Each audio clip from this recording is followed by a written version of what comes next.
Bienvenue dans cette nouvelle vidéo. Aujourd'hui je vous retrouve pour vous présenter mes meilleures lectures de l'année 2022.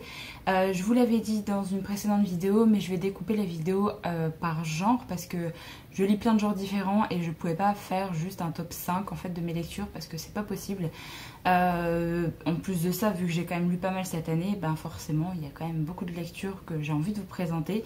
Et il y aura également des petites mentions spéciales à la fin de la vidéo parce que j'ai essayé de mettre qu'un seul titre, non c'est faux, j'ai pas réussi. Bon, j'ai essayé de mettre qu'un seul titre d'un même auteur ou d'une autrice.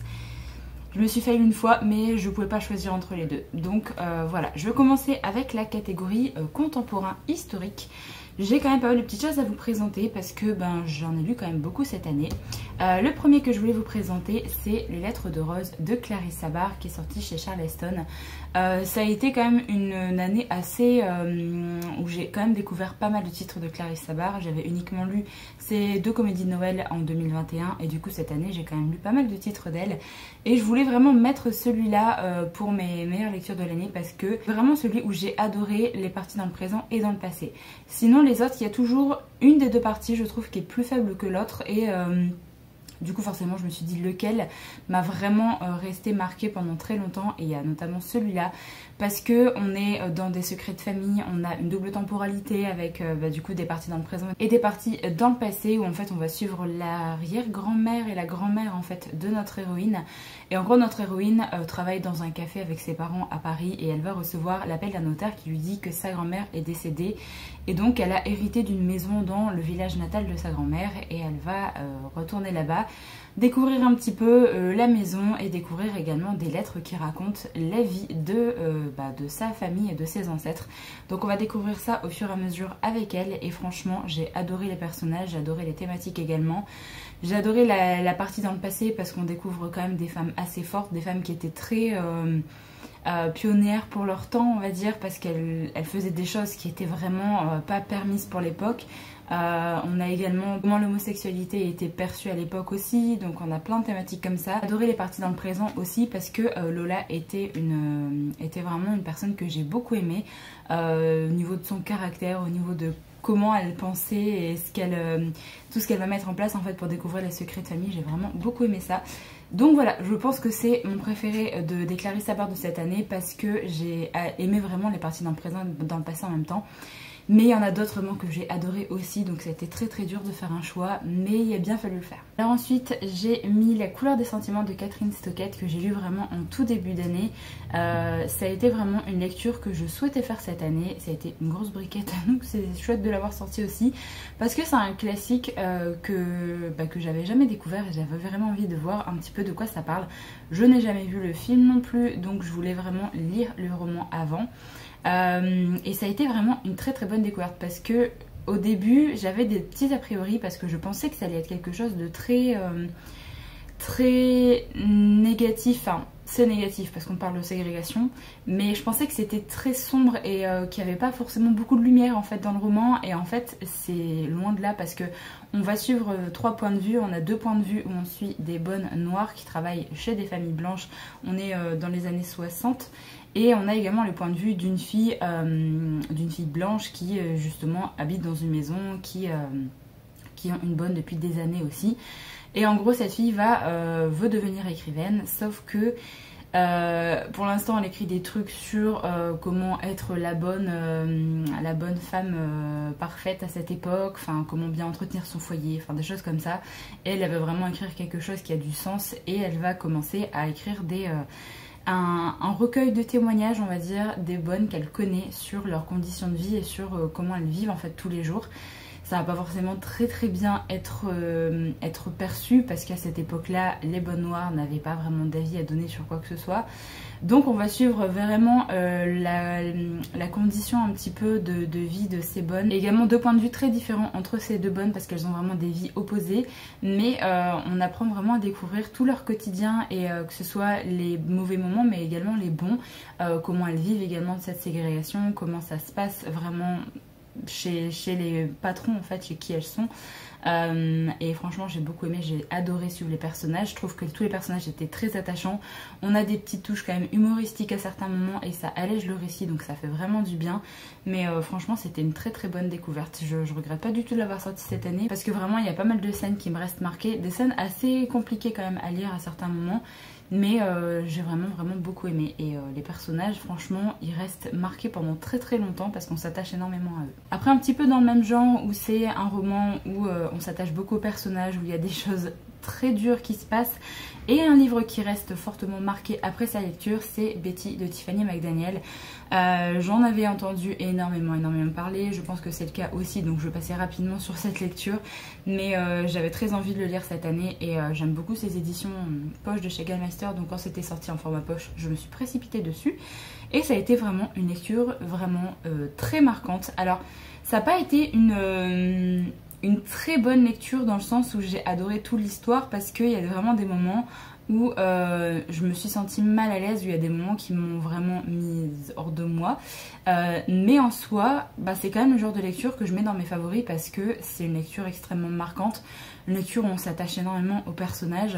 On va suivre le personnage de Betty qui en fait vient d'une famille très très nombreuse et en gros on va suivre un petit peu la vie de cette famille. Le racisme également qu'ils subissent parce que forcément ils vont dans des endroits où ils sont vraiment mis de côté, ou dès qu'il arrive un malheur en fait on dit que c'est à cause de leur famille. Et également un petit peu des secrets de famille, comment ça se passe vraiment chez eux, comment Betty vit les choses également avec ses frères et sœurs. Donc c'est un livre qui est... on aborde plein de thématiques différentes. J'ai eu un petit peu de mal des fois avec certaines réactions. J'ai trouvé que le personnage du papa de Betty était un personnage qui apportait beaucoup de lumière dans le roman et c'est un personnage que j'ai vraiment beaucoup aimé. Donc vraiment une lecture très marquante qui me reste encore bien marquée à ce jour. Et pareil, il y a encore une grosse briquette aussi. Mais voilà, je pense que vous l'avez assez vu passer de toute façon. Mais j'avais très envie de le lire cette année, c'est chose faite. Et ça a été quand même pour moi une très chouette lecture. Ensuite, je vais vous présenter un autre titre historique que j'ai lu il n'y a pas si longtemps que ça. J'ai l'impression que c'était plus vers la fin d'année. C'est Ce que murmure le vent de Amy Harmon. Alors je pense que ce livre-là est dans mes favoris parce que j'ai adoré les personnages et aussi parce que j'adore les histoires qui nous proposent des voyages dans le passé, des retours dans le passé, des choses comme ça, et c'est abordé dans ce roman, donc forcément j'ai beaucoup aimé. Alors je sais qu'il y a des personnes qui m'avaient dit sous ma vidéo présentation, enfin update lecture ou vlog, je sais plus dans quoi je vous avais parlé de ce livre-là, que du coup ils avaient été un petit peu déçus au niveau historique en fait, vraiment pur et dur, mais moi je me suis tellement attachée au personnage que clairement... Voilà, moi il me faut pas que le côté historique en fait, si vraiment les personnages apportent quelque chose, s'ils sont touchants, si vraiment l'histoire m'emporte globalement, moi ça me convient très bien. Là en fait on va suivre Anne qui va respecter un petit peu les dernières volontés de son grand-père et elle va repartir dans le nord de l'Irlande, donc le petit village natal on va dire de son grand-père, pour disperser ses cendres au beau milieu d'un lac. Et il va se passer quelque chose et on va se retrouver des années auparavant. Et en fait elle va se retrouver à une époque qu'elle ne connaît pas, parmi des gens qu'elle a déjà vu un petit peu parce qu'elle a fouillé dans les affaires de son grand-père après sa mort. Et en fait elle va s'apercevoir qu'elle est parmi sa famille, mais à des années et des années de ça auparavant. Donc elle va essayer de survivre en fait tant bien que mal à cette époque et essayer de voir pourquoi en fait ça s'est passé, qu'est-ce qui s'est passé sur ce lac. Donc on va suivre un petit peu ça et on a une histoire d'amour également dans ce roman qui m'a énormément plu. Beaucoup de liens familiaux qui sont abordés. On a quand même une bonne partie historique je trouve au niveau de tout ce qui se passe en Irlande à cette époque. Et franchement moi j'ai adoré les passages... dans le présent, surtout au début, et j'ai également adoré les passages où elle se retrouve propulsée dans le passé. Donc voilà, je peux que vous conseiller parce que je trouve que la plume de Amy Harmon est très fluide et ça se lit vraiment tout seul. Donc moi j'ai beaucoup aimé cette lecture et j'ai très hâte de lire son roman qui est sorti là cette année chez Charleston, un tourbillon, je sais plus trop quoi, mais j'ai très hâte de lire également d'autres titres d'elle parce que j'avais lu son roman Young Adult il y a des années et j'avais adoré également. Donc je pense que c'est une autrice quand même qui est assez faite pour moi au niveau du style d'écriture, au niveau de ses histoires qu'elle peut raconter. Donc je suis très contente de l'avoir lu. Le dernier roman que j'ai mis dans cette catégorie contemporain historique, c'est plus un contemporain cette fois, c'est Birthday de Meredith Rousseau. Je l'ai lu il n'y a pas si longtemps que ça et franchement je ne pouvais que le mettre dans cette vidéo favori parce que ça a été une très très bonne lecture. Une lecture très marquante avec des personnages auxquels on s'attache énormément puisqu'en fait on va suivre la vie de deux personnages. Donc attendez, les noms c'est Eric et Morgan qui se connaissent depuis leur enfance parce que leurs familles en fait se connaissent. Les deux parents, enfin les deux mères ont accouché quasiment en même temps. Du coup leur anniversaire tombe le même jour et ils sont devenus très amis depuis ce temps-là. Qu'en grandissant, Morgan va ressentir que elle est née dans le mauvais corps parce qu'elle est née dans le corps d'un petit garçon et en fait elle se sent fille et elle ne sait pas du tout comment aborder les choses avec sa famille, notamment avec son père puisqu'elle a perdu sa maman il y a quelques années de ça et donc également avec son meilleur ami, avec Eric, comment l'annoncer aux gens, comment se créer une nouvelle vie on va dire, comment essayer d'aborder les choses avec plein de personnes qui vous sont chères. Donc on va suivre à chaque fois plusieurs anniversaires pendant 6 ans je crois. Chaque anniversaire en fait on va suivre un petit peu comment leur relation évolue et comment Morgan vit les choses également. Et franchement au niveau de la façon dont ça a été amené, au niveau de la relation entre Eric et Morgan, j'ai adoré. Le personnage d'Eric est un personnage que j'ai vraiment adoré. J'ai beaucoup aimé certains passages avec Morgan. Des passages qui sont très larmoyants quand on parle de sa mère notamment. Et franchement je peux que vous conseiller cette lecture. C'est sorti en français, là je vous présente parce que je l'ai lu en VO, mais c'est sorti en français chez Pocket Jeunesse sous le même nom. Donc n'hésitez pas franchement à découvrir ce titre là si jamais vous voulez un petit peu découvrir plus de ce sujet, de cette thématique, parce que vraiment c'était très bien abordé et les personnages sont terriblement attachants. Le seul thriller que je vais vous présenter dans cette vidéo, ça a été quand même un choix assez rapide à faire parce que c'est vraiment celui qui était au-dessus des autres pour moi cette année. Il y en a d'autres que j'ai beaucoup aimé aussi, mais quitte à choisir qu'un seul thriller cette année, c'est Du bruit dans la nuit de Linwood Barclay. Parce que j'ai adoré vraiment la façon dont évolue l'histoire au fur et à mesure de ce récit. En fait, au début de l'histoire, on va suivre un homme qui voit en fait la voiture de son collègue devant lui, qui a un phare cassé et décide de s'arrêter sur le bas-côté pour l'aider à changer l'ampoule et faire son bon samaritain. Lorsqu'il arrive près de la voiture de son collègue, il va s'apercevoir qu'il y a 2 cadavres de femmes dans la voiture de son collègue et lui, il va se faire agresser et on va le retrouver plusieurs mois plus tard suite à cette agression. On va comprendre comment il a fait pour ne pas mourir et également comment il vit en fait maintenant 5 ou 6 mois après cette agression. Donc on comprend qu'il a énormément de mal à dormir, il a des crises d'anxiété, il est suivi par une thérapeute également pour essayer de surmonter un petit peu cette épreuve et de réapprendre à vivre normalement. Donc on va apprendre un petit peu plus de choses sur sa vie de couple également. Et je vous en dis pas plus parce que ça évolue pas mal à partir de ce moment-là. Mais c'est un thriller psychologique, on va beaucoup jouer sur ce que ressent le personnage, notre personnage principal, alors je sais plus son nom, c'est Paul, voilà. On va beaucoup jouer sur ce que ressent Paul, sur ce qui est potentiellement vrai ou pas, et j'ai vraiment beaucoup aimé ça. J'ai adoré la fin, je m'y attendais absolument pas, donc je peux que vous conseiller ce livre-là. Moi c'était mon premier Linwood Barclay et je pense que j'essaierai de regarder un petit peu ce qu'il a pu faire d'autre, notamment en thriller psychologique parce que j'ai adoré sa plume et je trouve que même si c'est un gros thriller quand même, on s'ennuie pas. Clairement on a besoin quand même d'autant de pages pour s'attacher aussi bien au personnage, pour comprendre en fait sa situation mentale également. Donc je peux que vous conseiller ce livre là si vous aimez les thrillers psychologiques, parce que j'ai adoré. Ensuite j'ai passé à la catégorie romance. Le titre alors que j'avais lu en numérique en français et je l'ai reçu en VO à Noël, c'est Beach Read, que je compte relire d'ailleurs peut-être cette année. En français c'est Comme dans un roman d'été de Emily Henry, qui est une romance contemporaine. J'ai adoré parce que c'était mon premier livre de Emily Henry et j'ai adoré sa plume, j'ai adoré sa façon de raconter l'histoire. Ici on est dans une histoire où on va suivre January qui est une jeune femme qui est écrivaine et qui en fait galère à finir son roman. En fait elle a un petit problème en ce moment, elle n'arrive plus vraiment à écrire et en gros elle va partir dans une maison familiale pour passer les mois d'été, pour essayer de ranger également cette maison qu'elle a reçue en héritage et pour tenter de finir d'écrire son roman parce qu'elle a une deadline qui approche très vite.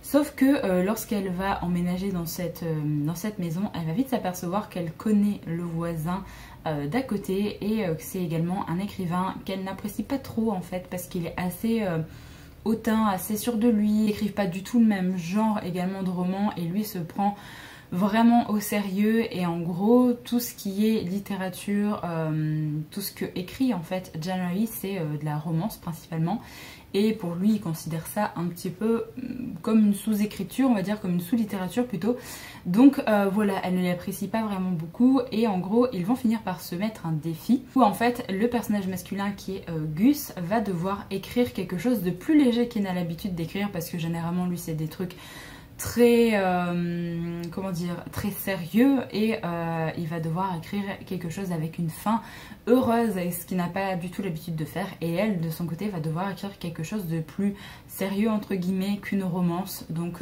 voilà, on va suivre un petit peu cette histoire et également l'histoire et la relation entre les deux personnages et j'ai juste adoré. Franchement j'ai adoré parce que on a la romance qui est mise en avant mais on a également plein d'autres thématiques qui sont abordées et au niveau familial également, donc j'ai juste adoré ma lecture, j'ai adoré ce premier roman de l'autrice et en tout cas cette année je veux en lire d'autres et j'espère vraiment que ça me plaira tout autant. Donc là c'est un petit peu le moment où j'ai triché parce que je ne pouvais pas choisir entre deux romans de Brittany Setcheri parce que j'ai lu Behind the Bars de Brittany Setcheri et j'ai lu la duologie London and Shay et je ne pouvais pas choisir entre les deux. Vraiment ça a été tous les deux d'excellentes lectures.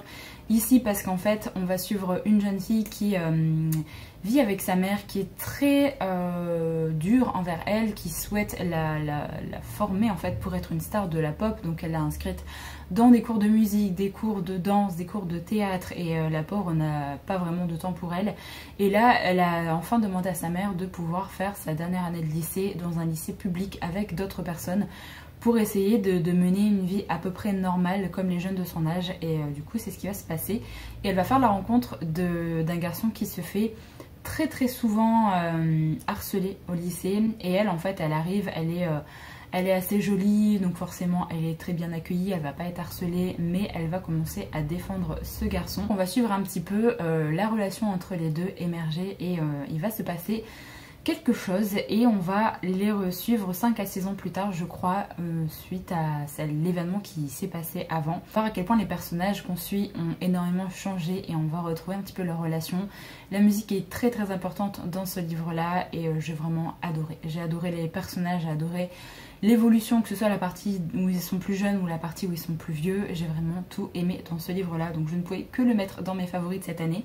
Et c'est pareil pour London and Shay parce que on a 2 tomes, donc on a le premier tome où en fait on suit 2 personnages quand ils sont au lycée et on a 2 tomes où en fait on va suivre l'après et alors s'il n'y a pas vraiment de coupure de plusieurs années nettes comme on peut avoir dans Behind the Bars, mais on suit quand même l'évolution en fait de la relation au fur et à mesure des ans et en gros on va suivre 2 personnages qui n'ont rien à voir en fait l'un avec l'autre. On va suivre Shay qui est très appréciée au lycée, qui est un petit peu la gentille, vraiment elle parle à tout le monde, elle aide tout le monde, elle est un petit peu le soleil également de tout le monde et London qui est un petit peu il est plus renfermé et en même temps il est quand même beaucoup apprécié, plus en mode bad boy qu'autre chose. Et en gros lors d'une soirée, ils vont se mettre comme défi parce qu'en fait ils ne s'aiment pas mais on sait pas trop pourquoi ils s'aiment pas. Mais pendant une soirée il va y avoir un défi de mis en place. En gros ils vont devoir faire tomber l'autre amoureux de lui-même avant de soi-même tomber amoureux de l'autre. Je pense que vous avez compris. Ils vont mettre pas mal de subterfuges en place pour que l'autre tombe amoureux avant que ce soit lui ou elle qui tombe amoureux de l'autre également. J'ai l'impression que c'est pas vraiment français ce que je dis, mais je pense que vous avez compris l'idée. Et en gros, on va suivre la relation entre les deux. On va suivre également leur vie familiale qui n'est pas tout rose et également à quel point ça joue énormément. Et à quel point ils vont être présents quand même l'un pour l'autre et j'ai juste adoré. J'ai adoré la relation entre les deux, j'ai adoré toutes les thématiques qui sont abordées. Franchement, je ne peux que vous conseiller de lire tous les titres de Brittany Setcheri. Non, je peux que vous conseiller de lire également London and Shay parce que les personnages sont vraiment charismatiques. On s'attache énormément à eux et l'histoire également est vraiment trop bien. Donc voilà, je ne pouvais pas choisir entre les deux parce que c'est des histoires vraiment très différentes et j'ai autant apprécié l'une comme l'autre, donc voilà. Alors au niveau de tout ce qui est imaginaire, j'ai tout mis ensemble, que ce soit fantasy, fantastique, enfin voilà, j'ai tout mis ensemble. Le premier que je vais vous présenter, c'est La bibliothèque de minuit de Matt Haig. J'ai écouté ici en format audio, donc je vous mettrai la photo juste ici. J'adore Matt Haig, j'aime beaucoup ce qu'il fait et c'est mon troisième roman de lui, je crois, mon deuxième ou troisième, je sais plus. Et franchement ça a été une très bonne découverte parce que j'ai adoré la thématique. En gros on va suivre une jeune femme qui n'est vraiment plus bien dans sa peau et décide de mettre fin à ses jours, sauf qu'en fait au lieu de mourir elle va se retrouver dans une bibliothèque avec sa prof de CDI je crois du lycée et en gros elle va lui dire tu as une autre chance, tu peux essayer de repartir dans une vie qui peut-être te convient mieux que celle que tu as maintenant. Donc tu peux choisir parmi ces livres-là une vie alternative où par exemple tu aurais fait tel ou tel choix. Et donc elle va prendre un livre et elle va se retrouver propulsée dans une de ces vies alternatives pour voir si cette vie-là est beaucoup mieux que celle qu'elle avait et voir si elle décide de continuer à vivre dans cette vie-là. Donc on parle de vie alternative, on parle beaucoup de plein de questionnements sur la vie, sur la mort, sur la dépression également, donc c'est vraiment très bien abordé. Moi j'ai adoré suivre cette histoire, c'est très poétique à certains moments on va dire et j'ai juste adoré tous les thématiques et tous les questionnements en fait à chaque fois que Matt Haig aborde dans ses romans, donc je ne peux que vous conseiller à lire ce livre là également parce qu'il est vraiment génial. Ensuite j'ai mis Un palais de flammes et d'argent de Sarah J. Maas. Alors j'ai hésité à le mettre juste dans les mentions honorables, mais en fait quand j'y pense j'ai quand même beaucoup aimé la façon dont l'histoire était amenée dans ce livre là, donc je l'ai mis dans mes favoris parce que j'ai adoré le personnage de Nesta, chose qui n'était pas du tout le cas dans la trilogie de base. Après c'était plus un personnage secondaire aussi, là on est vraiment dans sa tête donc ça permet vraiment d'apprendre à mieux la connaître aussi, donc c'est plus facile d'appréhender son caractère, de savoir pourquoi elle est comme ça. Donc là, je peux pas vous faire vraiment de résumé parce qu'on est vraiment dans les événements après le tome 3 de la saga ACOTAR. Donc c'est difficile pour moi de vous dire grand chose, mais on va suivre là le personnage de Nesta directement. Et on va avoir la première partie qui est assez lente, où il n'y a pas forcément beaucoup d'action, mais où en fait on comprend ce que vit Nesta au fur et à mesure. On comprend à quel point elle n'est pas bien dans sa peau et elle a du mal à accepter la situation dans laquelle elle est. Et j'ai adoré vraiment toute cette partie là parce que je trouve qu'elle est nécessaire pour mettre en place le personnage de Nesta justement, avec tout ce qui va pas dans sa vie, avec le fait qu'elle souffre également de dépression, donc c'était vraiment bien amené. La deuxième partie on aborde là un petit peu la thématique qui va suivre un petit peu les prochains tomes de cette série aussi, donc avec un nouveau danger on va dire, voilà. On a plus d'action également et j'ai adoré Nesta, j'ai adoré également Cassian, qui est du coup le personnage qu'on va suivre aussi dans ce titre là, qu'on voit également dans la première trilogie, mais qu'on découvre beaucoup plus dans ce titre là, et j'ai beaucoup aimé ce personnage, j'aime beaucoup sa façon de penser également et sa façon de se comporter envers d'autres personnes, donc voilà, très bonne découverte avec cette suite. Je ne pensais pas parce que Nesta était vraiment un personnage que j'aimais pas plus que ça et au final je la préfère à faire, donc comme quoi il suffit juste d'avoir un tome où on suit en fait les pensées d'un personnage pour des fois changer d'avis. Ensuite j'ai également mis Legend Board de Tracy Deonn qui est le premier tome d'une saga. Là je l'ai mis parce que vraiment j'ai adoré un petit peu la thématique, j'ai adoré le personnage principal qui en fait a perdu sa maman il y a quelques temps de ça et là elle va rentrer à l'université. C'est encore très difficile pour elle la perte de sa mère et donc c'est un passage assez dur pour elle de rentrer à l'université, surtout elle rentre dans un truc anticipé je crois, dans un programme anticipé. Et arrivée dans cette université, elle va être témoin d'une agression magique on va dire, et elle va vite se rendre compte qu'elle voit des choses qu'elle ne devrait pas et qu'il y a une sorte de société secrète qui est présente dans cette université. Et elle va essayer de comprendre un petit peu ce qui se passe et qui sont ces personnes, qui sont un petit peu ces monstres qu'elle a vus. Donc on va découvrir un petit peu cette histoire, basée un petit peu sur la légende arthurienne, si jamais vous connaissez pas du tout ce titre. Donc j'ai vraiment beaucoup aimé, j'espère vraiment que la suite me plaira, mais j'ai très peur parce que j'ai vu beaucoup d'avis qui descendait mais à fond le tome 2 et des personnes qui avaient adoré le premier tome et qui en fait disent que le tome 2 est vraiment pas ouf. Donc j'ai un peu peur de lire la suite, mais j'espère en tout cas que ça me plaira quand même, on verra bien. En tout cas, je pense que je relirai le premier tome quand je lirai la suite parce qu'il y a quand même beaucoup d'éléments et j'ai bien envie de tout avoir en tête avant de continuer la suite. Et c'est quand même un titre que j'ai beaucoup aimé, et si jamais vous aimez un petit peu les romans qui se basent un petit peu sur la légende arthurienne, chose qui n'est pas mon cas normalement, mais dans ce livre-là, ça l'a fait.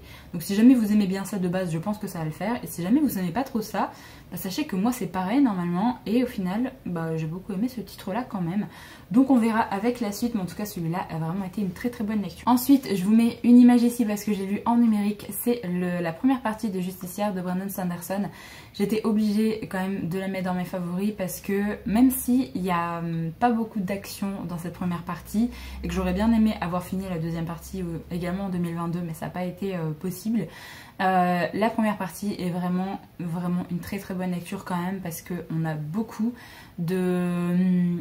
d'éléments nouveaux qui sont abordés, on découvre un nouveau lieu, on évolue quand même pas mal sur certains points pour certains personnages. Je ne pouvais que le mettre dans cette vidéo favori parce que je trouve que c'est un roman qui est quand même épais, il fait genre 800 pages et on s'ennuie pas en fait pendant sa lecture, donc même s'il n'y a pas beaucoup d'action, je trouve que c'est quand même très intéressant et on avance sur pas mal de points dans l'histoire. Donc voilà, je peux pas dire grand chose parce que c'est quand même la première partie d'un tome 3 d'une saga de fantasy qui est quand même très très longue, mais j'ai adoré cette première partie et sachez que j'adore actuellement ma lecture de la deuxième partie. Ensuite, j'ai également mis Vespertine de Margaret Rogerson parce que je trouve que pour tout ce qui est un peu creepy, un peu sombre, je trouve que vraiment c'est le roman parfait. J'ai trouvé qu'il y avait quand même une sacrée originalité dans le roman parce qu'on va parler de revenants un petit peu. J'ai adoré vraiment ma lecture, j'ai adoré les personnages. C'est pas forcément une lecture qui est très... où il y a beaucoup d'action, mais j'ai trouvé que l'histoire était super intéressante et qu'il y avait vraiment une très très chouette atmosphère. Donc si jamais vous voulez lire ce livre-là pendant les mois d'automne, je pense que c'est une très très bonne idée, puisqu'en fait dans cette histoire on va suivre Artemisia qui habite dans un couvent et suit l'enseignement pour devenir une sœur grise, c'est-à-dire qu'elle est chargée de purifier l'âme des défunts pour éviter qu'en fait leur âme se réveille en esprit vengeur. Donc on va suivre un petit peu ça et on va suivre également une attaque du couvent et le fait que ça va changer énormément de choses car Artemisia va devoir prendre, on va dire, une relique très très ancienne avec justement un esprit très ancien qui peut mettre en danger beaucoup de personnes et après elle va être chassée. On va essayer de comprendre un petit peu ce qui se passe, mais j'ai beaucoup aimé, franchement je trouve que c'est très ça change en fait de ce qu'on a l'habitude de lire, ça se lit également tout seul. J'ai beaucoup aimé la relation entre Artemisia et le revenant. Apparemment il va y avoir une suite un petit peu à Vespertine, donc on verra bien ce que ça donne, mais j'ai vraiment beaucoup aimé ce titre là. Donc si jamais vous souhaitez un titre un peu sombre pour les mois d'automne avec ce genre de thématique, n'hésitez pas parce que c'était très très cool. Alors ensuite ça a été compliqué parce que je me suis un petit peu... j'ai essayé de choisir un titre de Jennifer Larmentrout à vous mettre dans cette vidéo parce que si vous avez vu un petit peu mon réel sur Instagram, vous savez que c'est l'autrice que j'ai le plus lu, enfin j'ai la plus lu en 2022.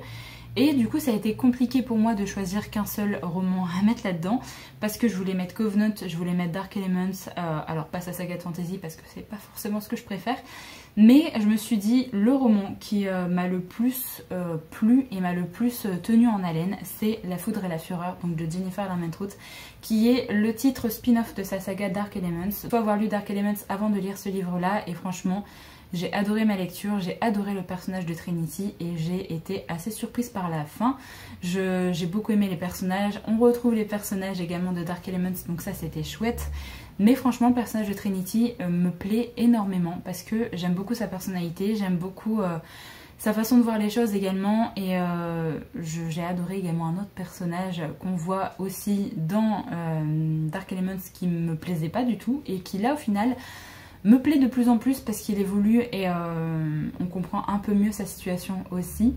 Donc je suis très très contente d'avoir lu ce livre là et j'ai hâte d'avoir la suite parce que le tome 2 pour l'instant n'est pas encore annoncé, ou alors si jamais c'est le cas j'ai pas vu passer l'info, mais j'ai vraiment trop hâte parce que je trouve que cette série est 10 fois meilleure que Dark Elements. Ça prend vraiment...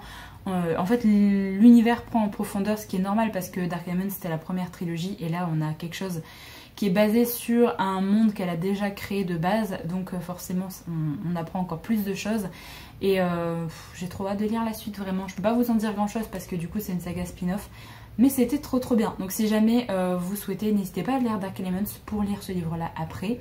Et si jamais vous avez lu la trilogie Dark Elements et pas ce livre là, qu'attendez-vous, parce que vraiment c'était trop bien. Et enfin le dernier titre que j'ai mis dans ma vidéo favori, il y en a beaucoup, je suis désolée, mais vraiment je pouvais pas choisir entre ces livres là, c'est This Savage Song de Victoria Schwab. Je vous en ai parlé il y a pas longtemps également, c'est vraiment un titre que j'ai adoré.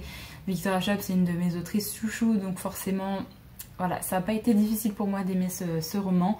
Et en même temps, j'ai adoré également l'histoire. Je trouve que c'est une histoire qui est assez originale également, qui rappelle un petit peu certains univers de dystopie qu'on pouvait trouver avant. Mais en même temps, ce livre-là est sorti en anglais il y a quand même pas mal d'années. J'ai adoré les personnages, j'ai adoré un petit peu la thématique également qui est abordée avec toute cette cité qui est un petit peu pervertie maintenant par des monstres, c'est-à-dire que les personnes qui font des choses horribles ou qui font de la violence ou autre, ça crée des monstres. Et des monstres, il y a 3 types de monstres différents dans cette histoire. Et donc on a un petit peu la ville de Verity qui est séparée en 2 parties, la partie du nord, la partie du sud, avec des dirigeants qui ont des façons de faire très différentes. Et on va suivre un petit peu des personnages qui sont du coup dans chaque clan, on va dire. Et j'ai vraiment adoré, j'ai hâte d'avoir le tome 2 et la fin du coup de cette histoire. Parce que j'ai adoré les personnages et j'espère juste que dans le tome 2 on approfondira encore plus le côté monstre et encore plus l'univers. Mais déjà ce livre là m'a beaucoup plu, donc je pense que le tome 2 va également beaucoup me plaire. Donc voilà un petit peu pour mes favoris de l'année 2022. Là je vais vous présenter uniquement 4 petites mentions honorables parce que voilà, je ne pouvais pas ne pas les citer du tout dans la vidéo. Des titres que j'ai adorés, mais du coup j'ai quand même dû faire des choix pour vraiment ressortir que mes meilleures lectures de l'année. J'ai adoré ma redécouverte des livres de Taylor Jenkins Reid avec Malibu Rising et avec Maybe in Another Life. Si je devais choisir, je dirais que je préfère Maybe in Another Life parce que j'adore la thématique des vies alternatives également, donc forcément il prime un petit peu sur celui-là, mais j'ai quand même passé un très bon moment avec Malibu Rising. Je lis vraiment très bien, de toute façon à chaque fois dans ces titres, si jamais vous aimez tout ce qui est un petit peu secret de famille, je pense que ça peut carrément vous plaire. J'ai également beaucoup aimé le personnage de Anna et notamment sa relation amicale avec Gabi, ça je vous en ai parlé il y a pas longtemps sur la chaîne. J'ai beaucoup trop aimé cette relation amicale, donc forcément ce livre-là était vraiment trop bien. Mais là c'est plus des liens fraternels et là plus un lien amical qui est abordé, mais j'adore son style d'écriture, donc forcément j'étais obligée de citer un petit peu ces livres là. J'ai dû citer qu'un seul titre de Clarisse Sabar, mais j'en ai aimé d'autres, notamment La femme au manteau violet qui est un titre qui m'a beaucoup plu également, mais du coup j'ai préféré Les lettres de Rose parce que dans celui-là j'ai eu un peu plus de mal avec les parties dans le présent avec du coup notre héroïne Jo. Juste voilà, je préférais beaucoup plus les parties dans le passé qui m'ont vraiment beaucoup plus plu. Donc quitte à choisir, j'ai préféré Les lettres de Rose, mais j'ai quand même passé un excellent moment de lecture avec ce titre là. Et enfin je voulais citer également qu'un seul titre de Matt Haig, mais j'ai également lu How to Stop Time de ce même auteur et j'ai adoré la lecture également, j'ai adoré les thématiques, donc voilà, je mets également dans les mentions honorables si jamais vous souhaitez découvrir un peu plus cet auteur. Je vous conseille de lire La bibliothèque de Minnie parce que vraiment, je trouve que c'est le mieux qu'il a pu faire pour l'instant. Mais c'était très chouette également. Donc voilà, j'en ai terminé avec cette vidéo favori des romans de 2022. Je suis désolée, elle doit être assez longue et j'ai cité quand même pas mal de romans. Des fois c'est vraiment difficile de choisir, surtout par rapport à certains genres. J'ai essayé de pas dépasser à peu près 5 titres on va dire par genre parce que voilà, alors je pense qu'en imaginaire peut-être j'ai dépassé un petit peu, mais c'est pas grave, c'est des titres que j'ai adorés et je voulais vous les présenter dans cette vidéo. Donc j'espère que ça vous fera peut-être des idées lecture pour cette année 2023 si jamais vous n'avez pas découvert certains titres de cette sélection. N'hésitez pas à me dire dans les commentaires quelles ont été vos meilleures lectures également de cette année 2022. J'espère du coup que cette vidéo vous a plu. Moi je vous retrouve très bientôt dans une prochaine, donc en attendant prenez soin de vous.